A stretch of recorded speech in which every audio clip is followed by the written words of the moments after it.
le bay dongi chân quy tu ca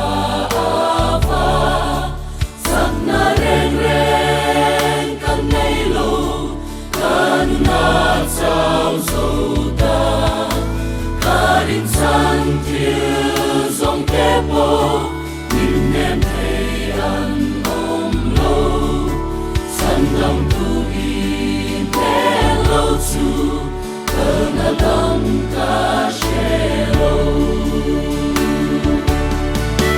ta thật sao lia mi tuam dam chi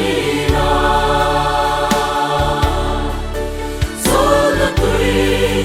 tâm ma in xoay chi na đi là min por hoa ma po en ma re ca lao lo va đi không ai na tu tập xóa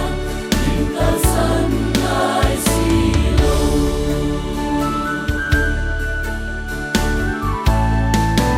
Phật na sông sông cắt lan che ô chân đam tu Giêsu nhìn ông quy nhìn ven re nhìn ta san lại xì lâu xóa na tui phon carapo ô vi ông ma ila đi mà ngày na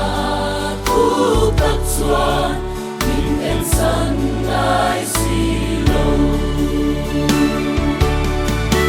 ta thật sao lia mi tuam dam chi na zo na tui kam ma in xoay chi na đi là min por hoa ma po en ma re ca lao lo va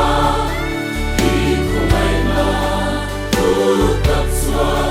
nhìn ta san lại xì lâu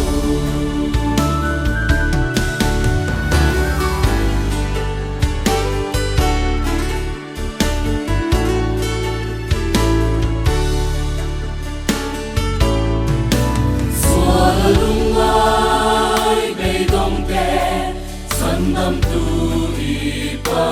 na mua na re